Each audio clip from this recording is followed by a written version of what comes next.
Avez-vous Et un peu conscience ce que le qui masque est très néfaste pour tout le monde, mais surtout pour les enfants? Selon quelle donnée, Altona Pop? Le masque provoque de l'inconfort, un inconfort peut créer un malaise, mais bon, de là à dire que le masque est dangereux pour la santé. La question, c'est après où est-ce qu'on s'arrête. Moi, mes vêtements, ils me posent un inconfort. Du coup, est-ce que je sors à poil de chez moi? Enfin, Je te c'est conseille pas en pas. Suède. Non, non, effectivement, il fait très très froid. J'aurais l'air ridicule. Euh, Loni, merci d'être avec nous ce soir. Du coup, puisqu'on avait lu un de tes articles sur Instant Critique, il y a 2 ou 3 émissions de ça, justement, à l'occasion de l'article, du commentaire de l'article de Ioannidis. Et donc, tu vas pouvoir nous apporter quelques éclaircissements, étant donné que tu as récemment travaillé sur la question avec une lettre critique sur laquelle on va revenir. Alors déjà, pour te présenter, tu es chercheur post-doctorant en visualisation de données à l'université de Monash à Melbourne, et donc rédacteur dans le blog Instant Critique qui rename Fact and Furious.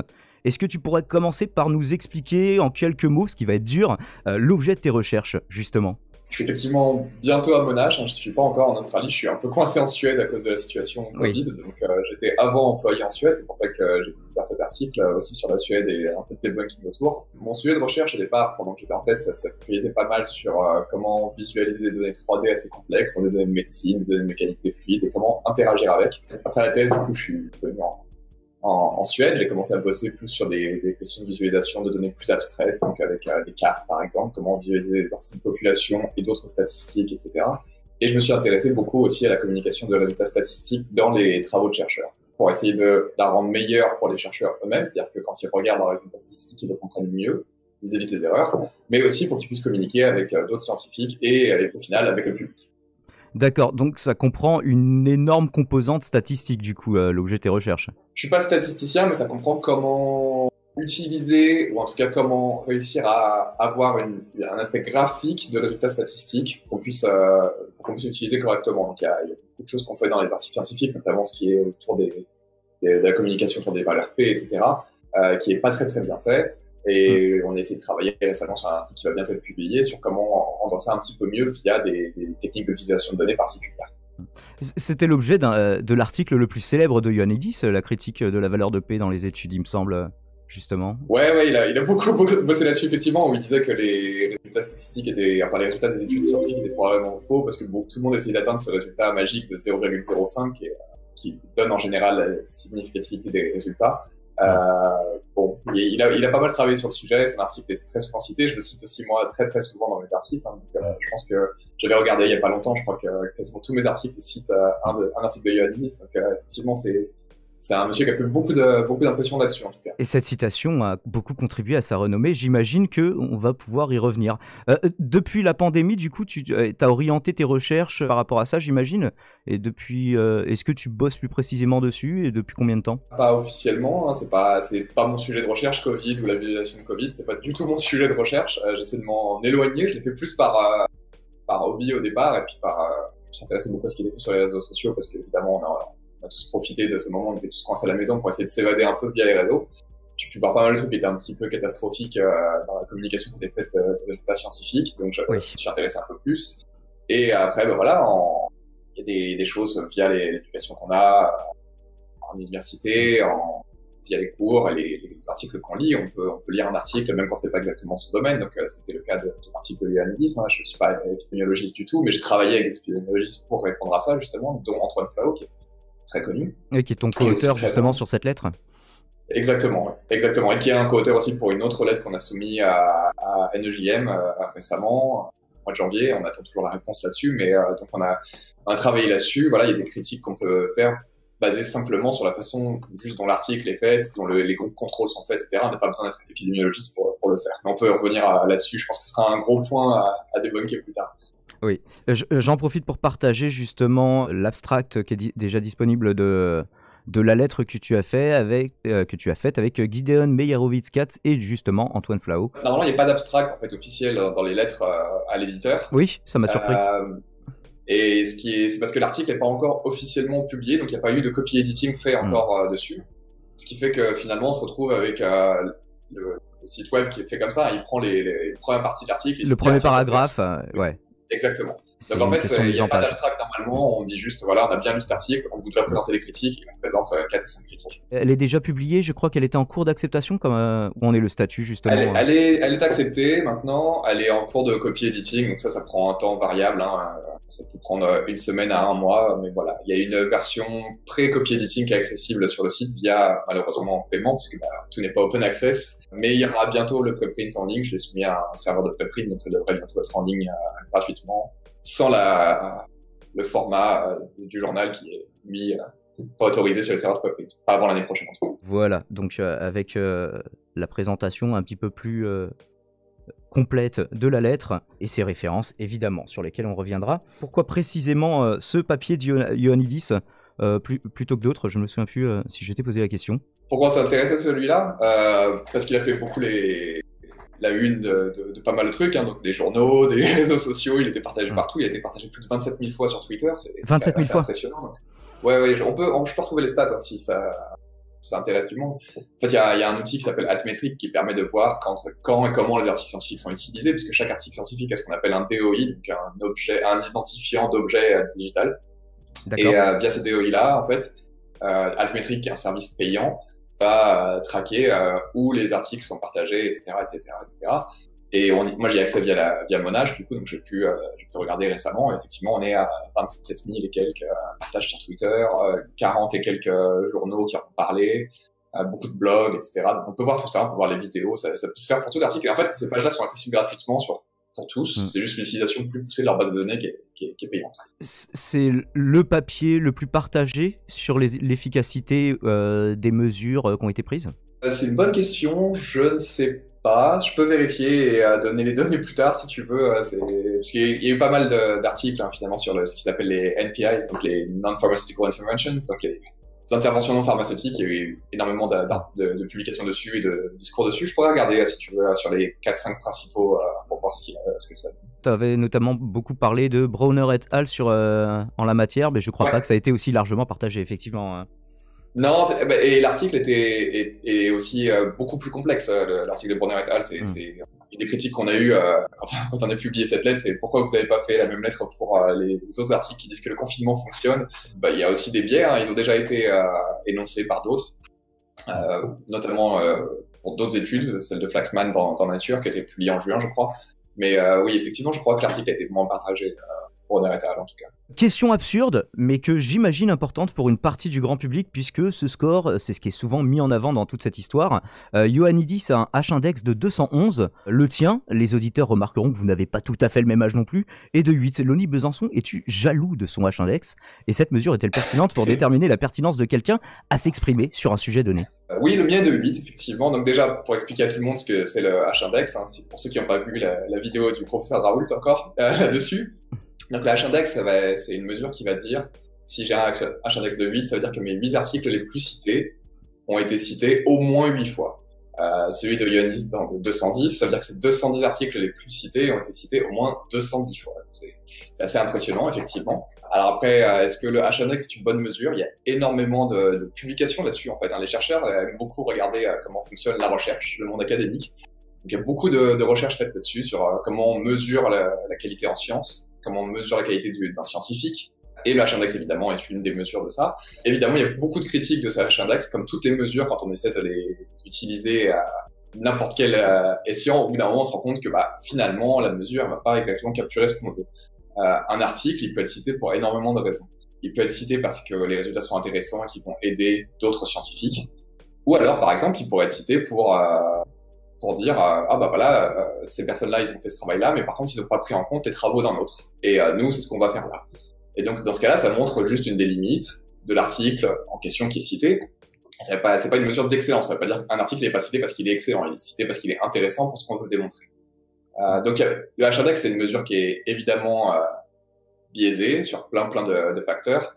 Notamment, on peut pas comparer comme ça Ioannidis à n'importe qui parce qu'il est dans un domaine particulier, qu'il a fait des papiers de méta-recherche, parce qu'il a fait plein de choses. Mais si on compare par exemple le H-index de médecins-chercheurs avec le H-index, je sais pas, moi je vais dire de statisticiens ou de biostatisticiens, on va voir que c'est clairement pas souvent le même.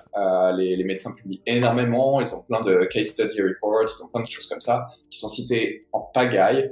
Et donc, des étudiants de médecine en deuxième année ont parfois plus de citations que d'autres chercheurs qui ont déjà 20 ans d'expérience, parce que c'est juste un rythme différent en médecine, par exemple. Donc, on peut pas comparer comme ça entre plusieurs domaines. Alors après, oui, le H-index de Yannis est vraiment impressionnant, c'est le cas, il y a aucun doute. Mais il n'y a pas de jalousie de mon côté, hein. Je cherche pas à descendre ni Ioannidis, ni ses co-auteurs, ni ses articles.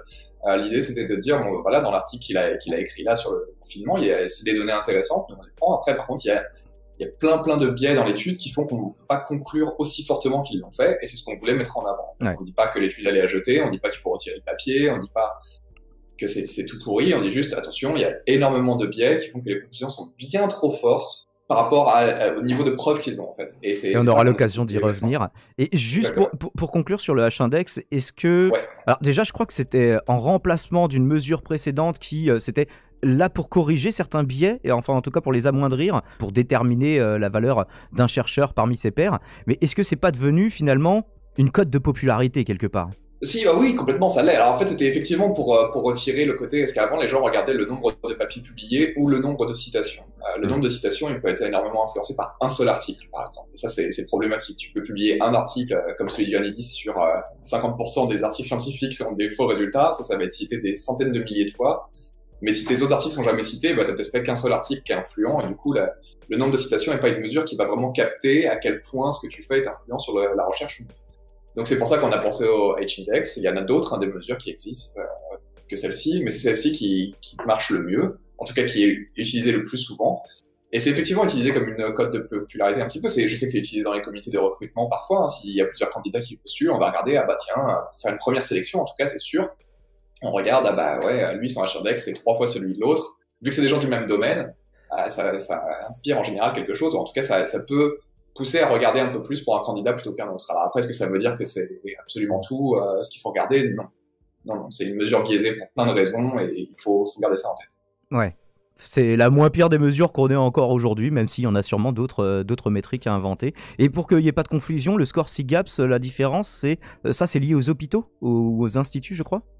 Comment ça fonctionne? Le SIGAPS, ouais, c'est un truc un peu compliqué. Alors, je suis pas du tout dans le domaine hospitalier, donc je peux pas rentrer dans les détails. Je pense que je les connais pas déjà, mais oui, c'est un nombre de points attribués en fonction de l'impact factor du journal. Donc, c'est à quel point les articles de ce journal sont cités en général. C'est une espèce de moyenne comme ça. Et la position de l'auteur dans l'article. Donc, on sait que par exemple, le premier auteur, c'est souvent celui qui a fait tout le boulot. Ou une majorité du boulot, et le dernier auteur, ça va être en général, hein, encore une fois, on est dans ce général, celui qui a supervisé tout ça, donc qui a trouvé l'argent pour le faire, ou qui est le directeur de thèse, etc., etc., etc. Et donc, en fonction de cette position dans l'article et de l'impact facteur du journal et de d'autres facteurs, on va avoir plus ou moins de points SIGAPS qui vont aider à rémunérer un petit peu l'hôpital pour faire plus de recherche par la suite. L'idée, c'est que si un hôpital fait de la bonne recherche, on lui donne plus d'argent. Alors après, c'est aussi une mesure biaisée. Donc ça, c'est une mesure qui est particulièrement cruciale, j'imagine, sachant qu'en plus, tous les journaux ne rapportent pas le même nombre de points. Donc, Exactement. Et encore une fois, c'est des mesures qui vont pas du tout se focaliser sur la qualité de ce qui a été publié. En fait, c'est du numérique. On va jamais être dans l'évaluation qualitative du travail. On va être dans l'évaluation quantitative uniquement. Donc, est-ce que c'est cité? Est-ce que le chercheur publie beaucoup? Est-ce que voilà, ça va pas prendre en compte. On peut publier plein de trucs qui sont pas terribles, qui vont peut-être être cités parce que c'est des domaines où ça marche, parce qu'il y a les bons keywords, machin et tout. Ça veut pas dire que le travail fait est de bonne qualité pour autant. D'accord. On demande sur le chat, le H de H-index signifie quoi en termes d'acronyme? Aucune idée, pour le coup. Je m'étais pas posé la question non plus, Pierre, mais c'est bien de le demander. Parlons du fond du coup de ta lettre, publiée dans l'European Journal of Clinical Investigation, donc avec tes co-auteurs qu'on a cités. Vous pointez donc, si je devais en faire un résumé, tu me dis s'il est lacunaire, la petite taille de l'échantillon de Ben David et al., le choix des pays, celui de juger certaines mesures plus restrictives que d'autres, qui pourraient être un petit peu arbitraires, on ne sait pas, les dates de mesure qui ne tiennent pas compte du moment d'implémentation des mesures dans les pays respectifs qui sont mesurés, et le manque de tests en Suède au moment du premier confinement, enfin de notre premier confinement, puisque ça correspond à peu près à la mesure qui a été faite en termes temporels. Donc la Suède qui est la moitié du groupe contrôle durant la période considérée. Est-ce que c'est un bon résumé des principales remarques qui y sont adressées, ou est-ce qu'il y en a que j'aurais oublié? Je pense que c'est un bon résumé, effectivement. Il y a deux ou trois autres trucs dont on pourrait parler, mais je pense qu'on va pas tout évoquer non plus dans le détail complet, mais Tu peux, Effectivement, c'est si un tu le bon souhaites. résumé. On peut en parler après si les gens le souhaitent aussi, hein. Je pense qu'il y a aussi le langage, c'est quelque chose que j'ai mentionné avant, qui est un point que je mentionnerai vraiment beaucoup. Le langage utilisé dans l'article est très très fort par rapport à ce qu'on pourrait dire en fonction des limitations du modèle utilisé, du groupe contrôle choisi. Comme tu l'as dit, la Suède et la Corée du Sud sont dans le groupe contrôle, donc ils sont mis dans les pays qui n'ont pas eu des trucs des implémentations très très fortes, restrictives pour contrôler Covid. Et c'est un choix assez discutable, on pourra en parler après. Considérant tout ça, notamment le groupe contrôle, notamment le fait que, comme tu l'as dit, le timing des implémentations n'est pas vraiment pris en compte dans le sens où si un gouvernement dit « Oh là, attention, ça commence à être pas terrible, on va bientôt aller vers un confinement », peut-être que la population va agir avant que le confinement soit mis en place. Ou à l'inverse, peut-être qu'il faut attendre une implémentation très forte où la police va être là à mettre des amendes, à contraindre les gens pour que les gens commencent à agir. Et tout ça, c'est pas du tout pris en compte dans le modèle, en fait.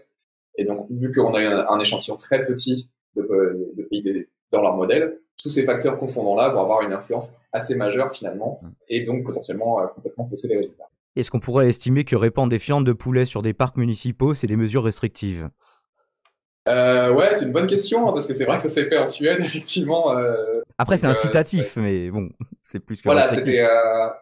c'était assez marrant quand ça a été fait en Suède, puisque c'était peu de temps après toutes les annonces du gouvernement qui disaient non, non, nous, on se base sur des recommandations. Alors déjà, un petit point quand même légal, les recommandations du gouvernement, enfin en tout cas de FHM, donc elles sont plus ou moins légalement des obligations en fait. C'est pas que des recommandations. C'est-à-dire qu'on peut pas punir un citoyen qui les suit pas, mais dans la loi suédoise, plus ou moins, c'est écrit que les recommandations de FHM font loi. Donc, et c'est compliqué. Mais bon, voilà. Donc, le gouvernement nous dit, oh non, on fait confiance à nos citoyens, on va faire que des recommandations. De toute façon, on n'a pas ce qu'il faut pour imposer des choses. Mais dans l'instant d'après, quand ils sentent que les fêtes arrivent et que le beau temps arrive, bah, ils mettent du coup des fientes de poulet dans les parcs pour être sûr que les gens se retrouvent pas trop. Donc, c'est un peu, un peu étrange comme concept. C'était un petit peu marrant à l'époque, mais c'est vrai que on peut se demander finalement, et c'est la question qu'on pose avec la lettre, hein, à quel point les mesures prises en Suède sont restrictives ou non. Si on regarde les écoles, il y a eu des restrictions et c'est en général considéré comme une grosse restriction de fermer les écoles. Cette absence d'imposition de ces mesures en Suède, ça vient d'un point constitutionnel? Ouais, exactement. C'était le fait que le gouvernement n'avait pas le droit, par exemple, même de fermer les écoles, en fait. C'était un peu compliqué, donc ils avaient Pourtant, ils l'ont fait. en avril, je crois, fait passer une loi temporaire. Enfin, ils voulaient faire passer une loi temporaire pour avoir plus de pouvoir. Ils l'ont fait, mais le Parlement l'a un peu noyé. En fait, ils ont retiré toutes les mesures assez fortes de cette nouvelle loi, qui était temporaire, encore une fois, mais du coup, elle a servi presque à rien parce qu'elle était quasiment inutilisable. Donc, elle expirait en juillet 2020, ils s'en sont pas servis. Ils ont refait l'expérience récemment, c'est-à-dire qu'ils voulaient revoter une nouvelle loi pour mars 2021. Finalement, pour plein de deuxième vague au mois de décembre, ils se sont rendus compte que c'était vraiment la crise. Et donc, le gouvernement a appelé le Parlement à voter à nouveau début janvier, le 10 janvier, et ça a été le 6 janvier, je crois. Le 6 janvier pour une acceptation à partir du 10 janvier. Donc là, maintenant, le gouvernement a le droit de fermer les centres de sport, les centres commerciaux, s'ils le veulent. Tous les commerces non essentiels peuvent être fermés s'ils ont envie de le faire. Pour le moment, ça n'a pas été le cas. Hein, mais ils ont tout de même fermé les écoles, chose qu'on ne fait pas en France, par exemple. Ils ont fermé une partie des écoles, pas toutes. Ils ont fermé les lycées et les universités pendant toute la première vague. Pendant la seconde vague, c'était un petit peu bizarre. Il y a eu un petit peu de tout. Là, je crois qu'on est à nouveau en mode à distance. À vérifier. Ça fait un moment que j'ai pas regardé parce que ça change beaucoup et il y a beaucoup d'autres discours préoccupants en Suède actuellement. Mais les écoles pour les plus jeunes, donc jusqu'à 15 ans, étaient restées ouvertes. Par rapport à cet article de Ioannidis, Ben David et al., est-ce que, en dépit de ces limitations, on peut retenir quelque chose d'utile, quelque chose qui a fait avancer notre savoir sur l'efficacité de ces mesures? Quels sont les bons côtés? Je pense que le premier bon côté, c'est que ça relance officiellement le débat scientifiquement sur la question, parce que il y avait eu 3 articles majeurs avant publiés bien avant. Hein, on parle de juin-juillet, donc il y a eu un Flaxman et al. Dans Nature, il y a eu aussi Xiang et al. Dans Nature aussi, et en décembre, on a eu Brunner et al. Et bon, ces études-là, elles avaient tendance à dire que le confinement, donc l'ordre de rester à la maison, on va le définir comme ça pour le reste de la discussion, l'ordre de rester à la maison avait un effet non nul, mais assez petit, si tout le reste était implémenté. C'est-à-dire que si on ferme les écoles, si on interdit les regroupements de plus de 10 personnes, si on interdit les regroupements familiaux de 50 personnes, etc., si on ferme les commerces non essentiels, si tout ça est implémenté, le confinement, il va pas faire une différence énorme. Mais il va quand même influencer le résultat. On est d'accord. Il va quand même limiter la propagation du virus. Mais pas autant que toutes les autres si elles sont implémentées avant. C'était ce qui semblait être plus ou moins presque le consensus, hein, puisque trois grandes études différentes, en tout cas, semblaient trouver ça, avec elles aussi des limites, on est d'accord, hein, aucun modèle statistique ne peut être parfait, hein. Donc, avec elles aussi des limites, elles avaient trouvé ça, on se disait, bon, il y a peut-être un consensus, et là, bam, au mois de janvier, on arrive, on a Ben David et al. Publié, qui nous dit, non, il n'y a aucun effet. Donc bon, c'est bien, ça a relancé le débat, j'espère que ça va continuer, parce que c'est, après tout, c'est ce qu'on cherche à savoir, hein, c'est est-ce que réellement ça marche? Bon, quoi qu'il arrive, je pense que ça a été résumé par Andrew Gelman sur son blog. C'est un statisticien, lui, il a dit, quand il a vu ce premier papier, enfin ce papier de Ben David et al., il a dit, moi je trouve ça étrange qu'on trouve aucun effet. Je pense qu'il y a toujours un effet, quoi qu'il arrive, de mesures telles que celle-ci. Ce qu'on peut se poser comme question, c'est est-ce que l'effet vaut le coup? Voilà, il concluait pas à une absence totale d'effets, mais à des effets trop faibles par rapport aux restrictions. Voilà. C'est ce qu'il dit. Il dit non significatif. Bon, alors après, voilà, on sait que en langage scientifique, non significatif, ça veut dire, bon, bah, du coup, ça veut dire, on peut pas le distinguer vraiment d'un facteur chance, donc on jette.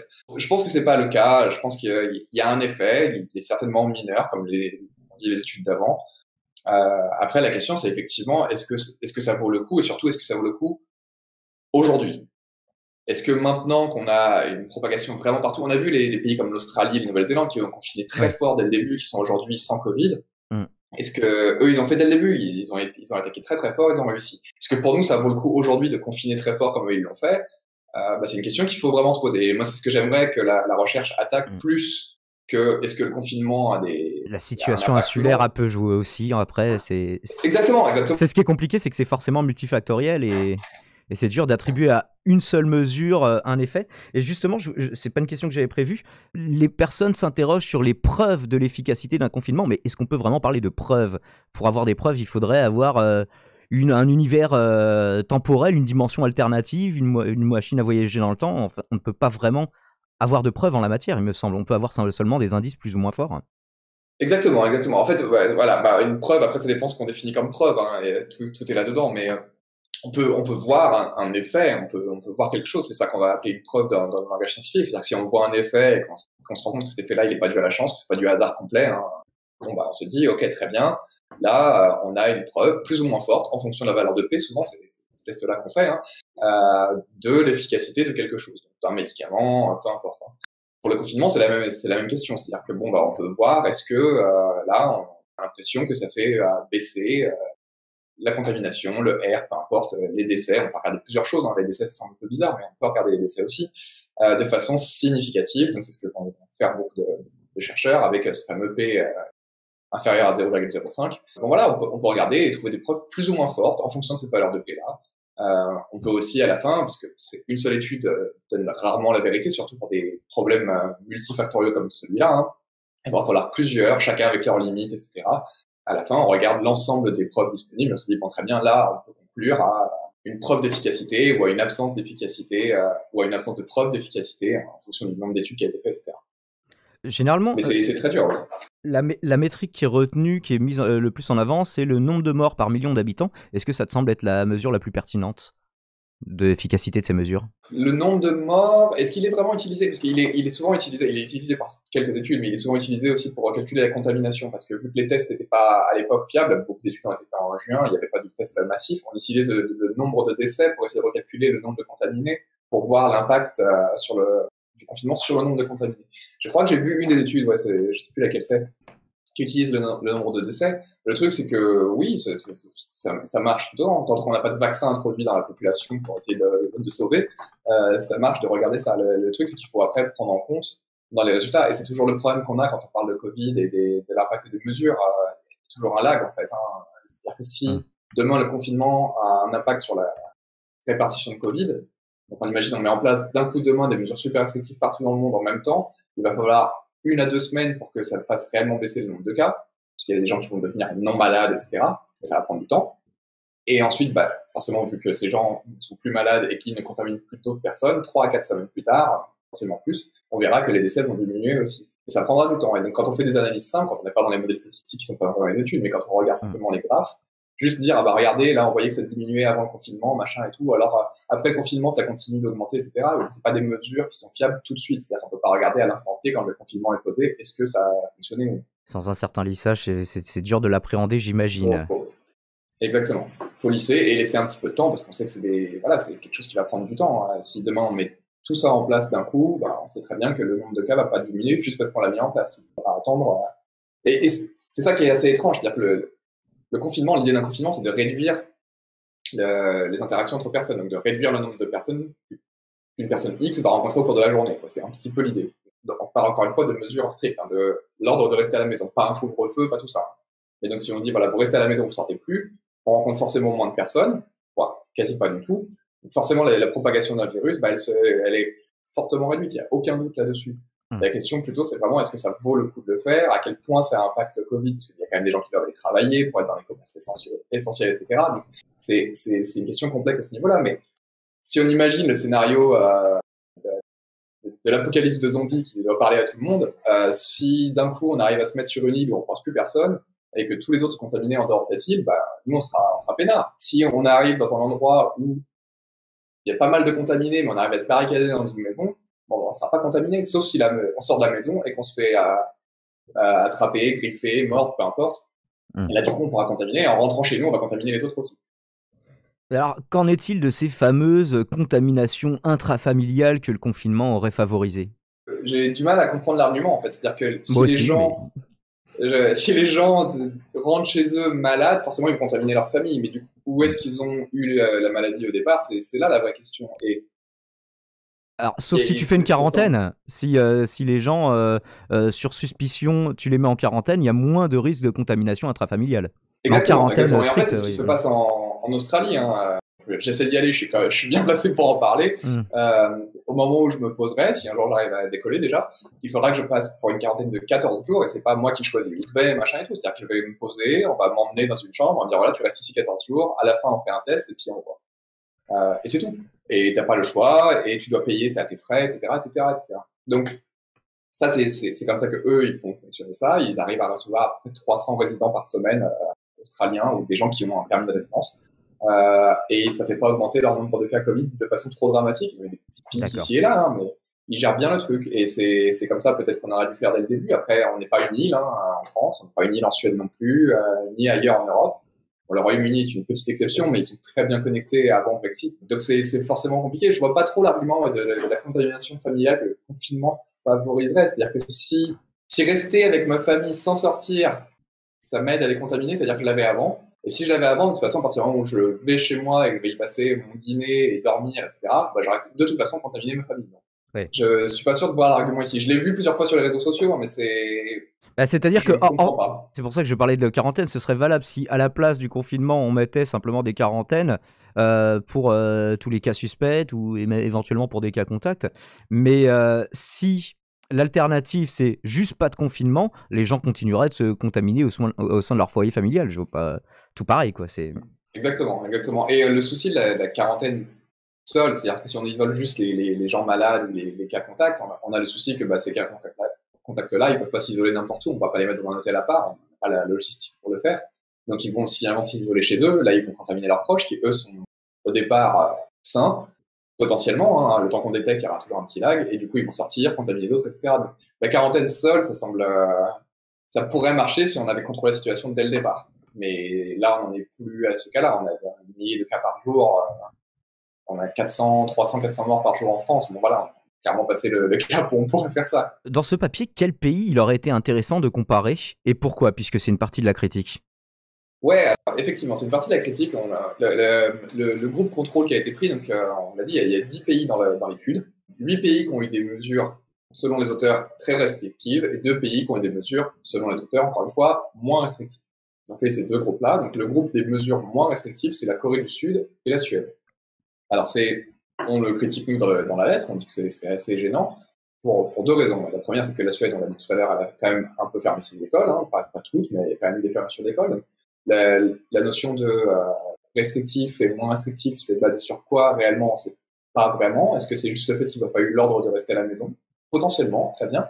Mais si on regarde le cas de la Corée du Sud, ils ont fermé les écoles pendant la période la plus longue qui soit, hein. Ils ont fermé extrêmement longtemps, ils ont réouvert un petit peu et refermé ensuite derrière. Et souvent, quand on parle de la fermeture des écoles, on dit, oh là là, c'est le truc le plus restrictif, c'est le dernier truc qu'on peut faire, c'est vraiment la dernière mesure qu'on peut avoir. et c'est le premier truc qu'on doit réouvrir. Donc, c'est souvent quelque chose qu'on entend à propos des écoles, donc c'est bien quelque chose de très restrictif. Et pour autant, la Corée du Sud, elle est placée comme un pays moins restrictif selon les auteurs. Et de même, si on regarde la Corée du Sud, ils ont des mesures de traçage assez balèzes. Pour les libertés individuelles, on s'en fout un peu là-bas. C'est-à-dire que si t'es malade et qu'on te dit qu'on va regarder où t'étais toute la journée avec le GPS sur ton téléphone, ils vont le faire. C'est pas un problème. Et ils ont toutes ces politiques-là. Et encore une fois, on est dans un pays qui, culturellement, est différent des autres pays qu'ils ont dans les autres groupes. On est dans un pays asiatique qui a déjà connu des épidémies de ce genre, qui porte le masque dès que quelqu'un est malade. C'est très courant dans les pays d'Asie de porter un masque. Mais le Japon le fait quasiment tout le temps, la Chine le fait tout le temps, Hong Kong le fait tout le temps. Pour juste un rhume, hop, on met un masque, quoi. Donc il y a des différences culturelles, des différences sociales, des différences de démographie qui sont pas prises en compte quand on a un si petit nombre de pays et seulement 2 pays dans le groupe contrôle qui sont en plus pourquoi caractérisés comme moins restrictifs, c'est pas tout à fait clair. Alors quel pays il aurait fallu prendre, je sais pas. Je trouve que l'exemple de la Suède il est intéressant parce qu'effectivement il est déjà d'une part parce que c'est souvent pris comme le pays moins restrictif, alors tout le monde en parle. Alors c'est vrai, mais encore une fois, il faut prendre en compte les différences culturelles. Les Suédois, ils ont tendance à être plutôt respectueux de ce qu'on leur dit de faire. Est-ce qu'après il y a une différence vraiment entre les Suédois et les Français, machin, bon, c'est des débats, il n'y aura jamais de réponse claire sur le civisme / manque de civisme, c'est très dur de savoir, mais en général les Suédois écoutent plutôt bien ce qu'on leur demande de faire et les gens sont propres, tu te balades dans la capitale, il n'y a pas beaucoup de déchets par terre, tu vois, enfin, il y a quand même, j'ai l'impression, après voilà, c'est une impression, un peu plus de civisme en Suède. Mais du coup, ça, faudrait trouver un moyen de le prendre en compte. C'est très compliqué. À quel point ça a une influence, c'est aussi très compliqué à modéliser tout ça. Mais je pense que prendre la Suède, voilà, c'est un bon exemple. C'est un pays qui est souvent considéré par une grosse majorité de personnes comme un pays moins restrictif. Et c'est vrai qu'il y a eu moins de restrictions. Je vivais ici, je pouvais aller courir quand je voulais, comme je voulais, sans aucun problème. J'avais pas besoin d'avoir un papier pour dire que je vais faire une course ou je fais mon sport du jour, machin. Est-ce que ça aurait été intéressant de comparer ça à la Finlande, la Norvège, le Danemark, il y a des pays limitrophes qui sont pas forcément densément peuplés pareil, mais... Exactement, je pense que c'est ce qu'on essaie, enfin on a des avis différents, les 3 co-auteurs aussi sur quels pays sont intéressants ou non, parce que c'est aussi forcément un petit peu subjectif, mais ça aurait été intéressant plus de effectivement comparer des groupes plus culturellement et socialement comparables. Donc la Suède est une bonne exception, le Danemark a eu un confinement, une sorte de confinement en tout cas bien plus prononcé que la Suède, les masques ont été adoptés quasiment tout de suite, la Finlande pareil, la Norvège quasiment personne. Malgré tout, ils ont eu des mesures assez strictes au début, en tout cas. Donc, on ne sait pas trop pourquoi ces 2 pays-là ont été choisis. Il y avait d'autres pays qui pouvaient être pris en exemple, qui pouvaient être inclus, comme la Suisse était un exemple. On a le même genre de données pour la Suisse. On ne sait pas pourquoi ça n'a pas été pris, par exemple. Voilà. Oui, parce que c'était cet aspect, c'était le critère, c'était nous n'avons pas accès aux données sous-nationales. Et dans ta lettre, tu donnes un lien vers justement ces données qui sont prétendument non disponible. Enfin, la Suisse n'est pas mentionnée par l'article Ben David et al. Précisément, mais... Non, exactement. Là, ils disent pas pourquoi ils ont écarté tel pays en citant le pays, en disant pourquoi. Mais nous, effectivement, on s'est dit, voilà, la Suisse, ça aurait pu marcher. Pourquoi ne pas regarder la Suisse? Pourquoi ne pas l'inclure? Et sur papier, alors j'ai pas vérifié, j'ai vu le commentaire. Quelqu'un a dit que les données pour les Pays-Bas, je crois qu'ils ont utilisé, sont des données cumulées et non pas des données par jour. Et ça, bon, c'est quelque chose à vérifier. J'ai pas eu le temps de le faire moi. Si quelqu'un a du temps libre et veut regarder les données des Pays-Bas, je crois que c'est sur les Pays-Bas. Je pourrais donner le lien du papier si tu veux. Je peux te l'envoyer là sur le chat aussi, s'il faut. Mais je vais regarder si je le trouve là. Mais tu peux le mettre sur Discord, ouais. Si tu le retrouves. Il y a Maytech qui demande, est-ce qu'il y a d'autres pays que la France qui ont prescrit des amendes en cas de non-respect des consignes gouvernementales? Le contraire me semblerait étonnant, mais par exemple, c'est vrai qu'on dit souvent que le lockdown aux États-Unis était moins strict qu'en France. Par exemple, comment on peut mesurer ça? C'est très possible. Comment on mesure? Alors, je sais qu'il y a Our World in Data, donc un site très connu d'agrégation de données, qui a fait une classification plus ou moins arbitraire, mais qui a un certain sens de à quel point un pays a été strict ou non. On peut utiliser ça. Après, est-ce que tout le monde a mis en place des amendes?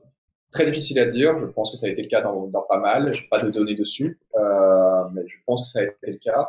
Oui, c'est difficile de comparer les pays parce qu'il y a plein de choses à prendre en compte. À quel point des mesures sont strictes ou non, à quel point elles sont appliquées, parce que par exemple, la loi peut dire que si jamais on croise quelqu'un, on lui colle une amende s'il est dehors après à 20h sans excuse, machin et tout. Après, à quel point c'est appliqué, ça, c'est encore d'autres données à récolter. On peut regarder stricto sensus la définition de est-ce que la loi prévoit des amendes, est-ce que la loi est plus restrictive, etc. Mais est-ce que l'application, elle l'est? C'est des problèmes extrêmement complexes et je suis pas sûr qu'on gagne beaucoup à s'y intéresser tant que ça. Comme je disais tout à l'heure, pour moi, la question la plus intéressante maintenant, c'est quel serait le coût d'avoir des mesures très restrictives maintenant? Est-ce qu'on arriverait à s'en débarrasser complètement de Covid comme on a réussi d'autres pays, ou est-ce que ça coûterait bien trop de temps, bien trop d'argent, bien trop de... Parce qu'il y a un coût moral aussi, hein, les gens parlent beaucoup de l'aspect psychologique de rester à la maison, etc. Si on a besoin de faire ça pendant encore 6 mois, après 1 an déjà de pseudo-mesures et de mesures très strictes, ça risque d'être trop. Alors, pour moi, c'est ça qu'il faudra regarder aujourd'hui. C'est plus que le reste. Je pense qu'on a maintenant pas mal d'études sur ce qu'on peut dire maintenant, tout de suite, avec les données qu'on a, sur l'impact d'un confinement et des mesures restrictives. Maintenant, essayons peut-être d'analyser à la place est-ce que ça vaut le coup de le faire maintenant en Europe sur du long terme pour se débarrasser de Covid, ou est-ce qu'il faut attendre que juste les vaccins soient pris et que tout le monde soit plus ou moins tranquille? Brésil, pays restrictif ou pas restrictif? Compliqué, parce qu'il y a plusieurs États. De ce que j'ai cru comprendre, il y a des implémentations différentes en fonction des États. Le Brésil était souvent cité en exemple aussi pour les histoires d'hydroxychloroquine, hein, où c'était autorisé, machin. Évidemment. Viens prendre ta chloroquine. C'est un running gag dans l'émission. Exactement, ouais. Donc, je sais pas trop, est-ce que c'est vraiment instructif ou pas, et à quel point, surtout, encore une fois, c'est quelque chose dont j'ai parlé quelques fois sur les réseaux sociaux, mais à quel point on peut se fier aux données qu'on a d'un pays comme le Brésil, où quand on regarde, alors, c'est pas du tout du racisme ou autre, hein, je me suis fait taguer de racisme à chaque fois que je dis ça, mais ah bon on regarde les favelas qu'il y a au Brésil, autour des grandes villes, le recensement des naissances est à peine fait. Je doute fortement que le recensement des cas Covid soit fait correctement et que le recensement des décès Covid soit aussi fait correctement. Il y avait aussi une polémique sur la façon de comptabiliser les décès par le pouvoir brésilien. Oui, il y a eu ça aussi. Donc bon, au bout d'un moment, je pense que voilà, on a des données qui sont plus sûres ailleurs. On va se focaliser dessus. Le reste, c'est un peu compliqué. Alors c'est peut-être pas très politiquement correct de dire ça, hein, mais c'est très difficile. On ne sait pas trop comment ça marche les choses au Brésil. Il y a des gens qui travaillent là-bas. Et donc, voilà, faut être aussi réaliste sur la qualité des données qu'on peut récolter. Tout jeu de données a du bruit, hein, aucun doute. On a eu des faux positifs, des faux négatifs dans le test. On a eu probablement des décès Covid qui étaient pas vraiment Covid qui ont été ajoutés parce que voilà, ça tombait ça et que là il fallait prendre une décision binaire. Est-ce que c'était plutôt Covid ou plutôt quelque chose qui avait tué cette personne? Bon là c'était plutôt Covid, mais dans d'autres cas ça a été l'inverse. C'était peut-être plutôt Covid et la personne qui a décidé que c'était pas Covid. Voilà, ça va dépendre des pays, ça va dépendre des médecins. Au final, normalement tout est censé à peu près converger et se compenser un petit peu. Mais voilà, tout jeu de données est bruité. Je pense que les données du Brésil, bon, elles sont fortement pour beaucoup de raisons, notamment aussi, comme les gens l'ont suggéré, le fait que déjà il y a des différences entre les États, plus le fait que peut-être que le Brésil voulait se montrer un petit peu en avant sur la scène internationale et du coup peut-être un petit peu amoindri ces statistiques, comme la Russie l'a fait aussi. Parce que c'est ça aussi, c'est que je vois l'intérêt d'un pays d'amoindrir dans sa communication le nombre de cas, mais de l'augmenter, de le gonfler artificiellement, je vois vraiment pas quel avantage ça peut présenter, quoi. Ça a été un des arguments qui a été balancé sur les réseaux sociaux partout, comme quoi les médecins touchaient de l'argent s'ils déclaraient des notamment un argument de hold-up, je crois. Voilà, on a tous vu ça un peu partout. Le souci des théories du complot, c'est qu'on pourra jamais les débunker complètement, parce que si on essaie, on est payé. Voilà. Ça reviendra toujours à ça. Si on essaie de débunker, si on a des arguments, c'est qu'on est payé de toute façon pour mentir. Même moi, à mon niveau, on me le dit tous les jours. J'écris un hashtag combien il te paye, hashtag il te paye combien plutôt. Et si vous voulez participer. Il faut être conscient que si les chercheurs, notamment ceux qui sont en France, je pense principalement à ceux qui sont en France, hein, les chercheurs sont pas très bien payés, quoi. Si c'était des mecs qui cherchaient le pognon, ils feraient pas de recherche. Voilà. Faut être réaliste. Les chercheurs sont pas super bien payés. Ils ont des salaires confortables, hein. Mais par exemple, mon diplôme d'ingénieur m'aurait fait en France toucher plus d'argent que mon doctorat. Voilà. C'est un truc tout con, mais c'est malgré tout vrai, quoi. Peut-être pas sur la fin de carrière, quoique un ingénieur ça va très très vite. Donc cet argument-là de t'es payé, t'es machin, bon, c'est en général les gens qui font de la recherche, c'est des gens qui sont heureux d'aller au boulot parce que c'est quelque chose qui les passionne. C'est pas le cas de tout le monde, hein, encore une fois, hein, mais je sais que quand je parle à mes collègues, à mes amis qui font la recherche, c'est un bonheur, quoi. Tu es là, tu te dis je suis vraiment intéressé par ça. Après, ça peut arriver aussi. Hein. Il y en a qui, j'imagine, qui font les Julien Chiez, mais de la médecine, qui vont faire des ménages pour des laboratoires, quoi. Mais bien sûr. Et il y a le gros souci en médecine, c'est que, enfin, gros souci, non.